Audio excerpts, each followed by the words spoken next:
NASCAR Nationwide Series Ford EcoBoost 300 at Bristol, Tennessee. The Blue Oval gang got to be pretty happy right now. Their cars run first and second. The Roush Fenway Racing Mustangs of Trevor Bayne, 60, and Ricky Stenhouse Jr., 6, holding down the top 2 spots. Pretty good race here for 5th place. Joey Logano, 18, Elliott Sadler, 2. Yeah, Sadler looked like he might be just a little bit quicker at this point in time, but just can't find a way around him. Logano doing a nice job in the traffic, though, as he comes up on. Logano has led more laps than anyone else today, but after that strategy session on the last pit stop, finds himself back in traffic. See Dale Jr. now trying to get by Justin Allgaier for that spot. That would be for 7th, Andy, and that's about as far forward as Junior's been all day.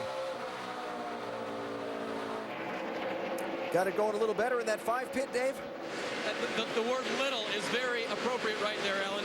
I've checked in with Bruce Cook, the crew chief, a couple of times today. That very loose race car early in the race has got to be just a little bit loose of a race car. Just about 5 minutes ago, Bruce told me that. So watching Junior try to navigate the traffic, knowing that the car is not exactly where he wants it. All right, Dave, thanks. And just ahead of Junior, where he fights there in traffic, Elliott Sadler's got the outside on Joey Logano, and he's finally going to get that spot.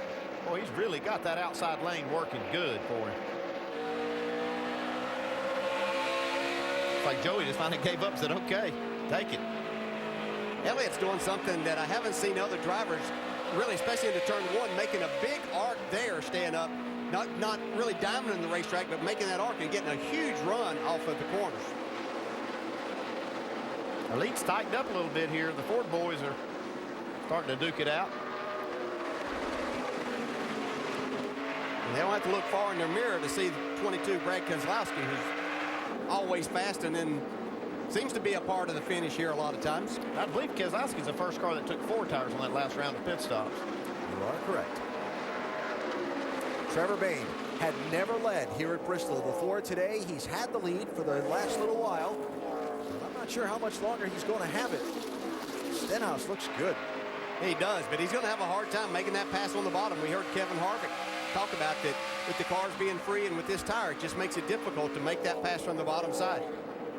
While we watch the race for the lead, not pictured, Kenny Wallace's car just came to pit road slowly and has been pushed behind the wall.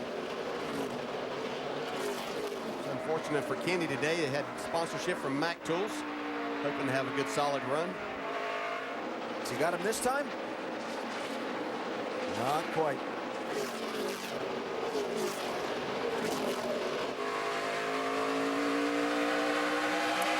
You really have to stay patient as the leader, and you've chosen that outside lane, and you have to stay committed to that and understand that even though this driver gets to the inside of you, and put a lot of trust in him that he's not going to run up into the side of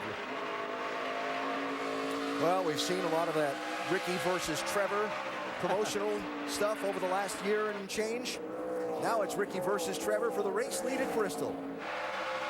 Doesn't get much better than that. They've done a lot of things we've seen them do, but this is as good as it gets at Bristol. And just to take that story a little further, 2 cars prepared by the same race team. And I don't just mean Roush Fenway Racing. I mean literally Mike Kelly, the crew chief for Ricky Stenhouse Jr. in the 6, and his gang essentially preparing this 60 car for Trevor Bayne as well in the early part of this season for the races that Bayne has been running.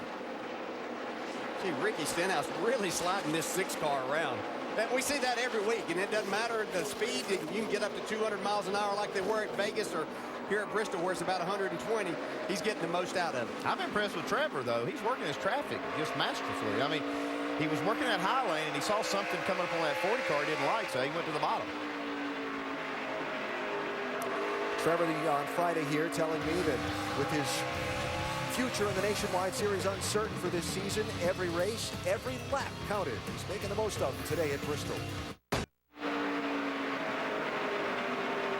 Tomorrow night, ESPN has an NBA doubleheader. 7 Eastern, LeBron James, Dwayne Wade, and the Heat host Dwight Howard and in-state rival Orlando Magic. Then at 9:30 Eastern, LaMarcus Aldridge and the Trailblazers take on Kevin Durant and the Thunder.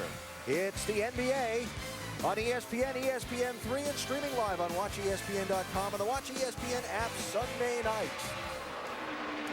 In traffic for the lead, Ricky Stenhouse Jr. trying to pin his teammate Trevor Bayne. He did it.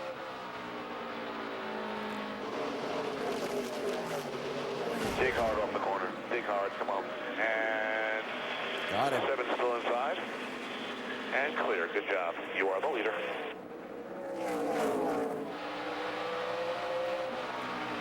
Hey, Ricky was really patient and took that opportunity right when it came up.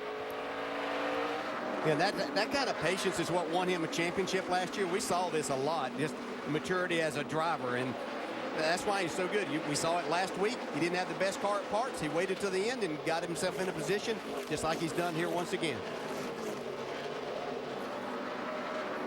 He worked, saw the lap traffic ahead of him. Saw Danica there, saw a couple other cars that he was getting ready to get into, and he worked so hard to position that. And as a race driver, I'm impressed that at Bristol, when things are happening so fast and there's traffic all around you, you don't even know what corner you're in maybe sometimes, you can see the race unfolding that far ahead and strategically try and use it to your advantage. Yeah, but not every driver can do that, as we see now Keselowski trying to take over second from Trevor Bayne. But not every driver can do that. That's what separates the really good ones. Whoa. Wow. And Ricky Stenhouse is becoming one of those very quickly. Crossover for Trevor Bayne. I'll tell you, Keselowski took that spot on purpose. He drove that thing down in there and used that car as a pick. Yeah, and I think he used those 4 tires, having a little bit better tires in that situation, was able to get into the corner a little harder. He said, I got to go. Yeah, he's watching that 6 car just drive away while they're racing. He knows he's got to get it done. He's only got just 70 laps now to try to get up to that 6 car. And you have to think, if this thing continues to go green, that these 4 tires are going to be very beneficial for the 22, the 33, and the 2. Yeah, that's what we heard Harvick say when we talked to him about it. We'll see how that works out in the end of the run. Now, it looks like these 2 tires have held up real well in the first half of this run. So Stenhouse Jr., the 4th leader of the race. Trevor Bayne has led the 2nd most laps today. That's Kevin Harvick, 33. Elliott Sadler, 2, racing for 4th and 5th. And the man who's led the most laps today finds himself now back in 6th position. And that's Joey Logano in the 18. We go up to speed with Nationwide Insurance and check on what happened to the man who kind of dominated this race for a while, Dave. Alan, he had fallen back to as far as 7th, saying, I can't get off the corner. I don't have any bite off the corner. I'm riding the right rear tire too hard. But right now, he is a big fan of his fans. He was able to cool the air to one of his tires or 2 of his tires and actually adjust the handling on that car, and it's starting to come back to him. Jamie? And Kyle Busch certainly has had a roller coaster day, led for quite a while, but he had a right front loose wheel. He had to pit. He fell all the way back to 22nd. Well, now he's fighting his way back up to 8th. He also had some damage in that right front. They had to put a patch over a hole. Dave? Justin Allgaier restarted up front, but we saw him get out of the groove and lose spots. Remember, he was one of the cars that only took 2 tires, and the car has gone tight on him. Doc? Behind them, 19-year-old Ryan Truex. He got caught for speeding off of pit road on the very first pit stop. Had to go back in the pack and now driven this car into the top 10. He said the car is a little bit tight in the middle, but starting to get very, very free in. Worried about maybe burning up some tires here in the late laps. Behind him, the veteran 38 driver, that is Casey Kane. And Casey just said, guys, this car is terrible. It's worse than it's been all day. They couldn't understand why. They reviewed the pit stop tape. They went the wrong way on the wedge. Dave. The last time Austin Dillon came down pit road, he said the car needs to turn better. So in addition to the Sunoco fuel they put into the car, they made an air pressure adjustment. Well, it turns better. His last report, loose, loose, loose. Alan? For emphasis. And so wanted to catch you up there on some of the other lead lap cars that we haven't been able to get to while all that good racing up front was going on between Stenhouse and Bayne and now Keselowski. It's the defending series champion, Ricky Stenhouse Jr., who scored his first win of this season and the 3rd of his Nationwide Series career last Saturday in Las Vegas. He's out in front again today here in Bristol. Working lap 249 of 300 at Bristol Motor Speedway. The leader right now is Ricky Stenhouse Jr., but it's been an interesting race. We've only seen 3 cautions for 21 laps. And right now, that 6 car is more than 2 seconds ahead of second place Brad Keselowski. So the question is, with 50 to go, Rusty, is he pushing too hard too soon? Is it go time yet? Nicole, I really don't think he's pushing too hard right now. He's just driving his car to what it'll do for him. I don't think he's overdriving it. He's run on the bottom of the track, the middle of the track. He's going wherever he needs to go to make passes. And right now, I'm pretty impressed with his run. But another guy I'm impressed with also, Nicole, is Kyle Busch, what he's doing. Man, he's coming through that pack right now. He might just win this race. He's coming from that right front that he had a problem with. Yeah, I'll tell you, if they ever get a restart, though, the guy I'm watching is Elliott Sadler. He has consistently been the fastest car on the racetrack lap after lap. If we can get a restart, I think Elliott Sadler's got the car to beat. There's Sadler right now in third, trying to get second away from Brad Keselowski. Alan? Yeah, Nicole, we've been tracking Elliott's lap times up here as well, and Dale and Andy, he is charging.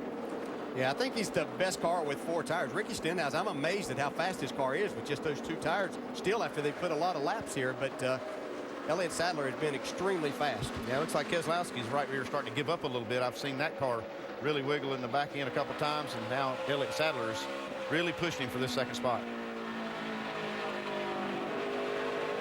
Mike Bliss, 44 car, just lost a lap to the leaders a couple of laps ago.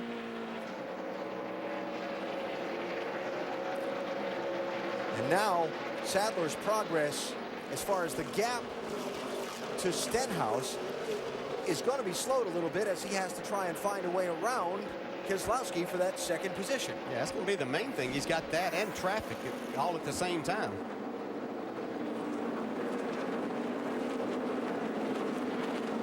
You can see just how much traffic makes a difference in this. Yep. Stenhouse has been the fastest car a number of times, but his progress was slowed quite a bit by traffic on that lap. See if he can make this pass on the bottom. It's been tough today. Lap traffic ahead. If he can stay right there until they get to this 14, looks like he might have this spot. That was a good corner there, too. Yeah, Elliott's car is working extremely well on the bottom. Right here, man. We're wondering whether or not this 6 is going to be able to make it on fuel, so we got to get this 22. Here comes Keselowski looking back down low. Can't make that stick. Yeah, I don't think he's going to be able to do that. That's one thing we hadn't thought about, anybody really being short on fuel, and we thought that they had enough to get there. Well, it was when they made that pit stop, it was right there at the limit. I mean, it's 160 is what we thought was outside of the, right at the edge of the window. Most of those drivers made that stop. I think it was about 156 to go. Pitted at lap 158. So just a little over 150 laps. They'll have to run on this tank of fuel. So Elliott Sadler up and around Brad Keselowski for second spot. He's 3 seconds behind Ricky Stenhouse Jr. for the race lead. Lots of lap traffic. And will we see another caution today at Bristol? They've been pretty rare so far.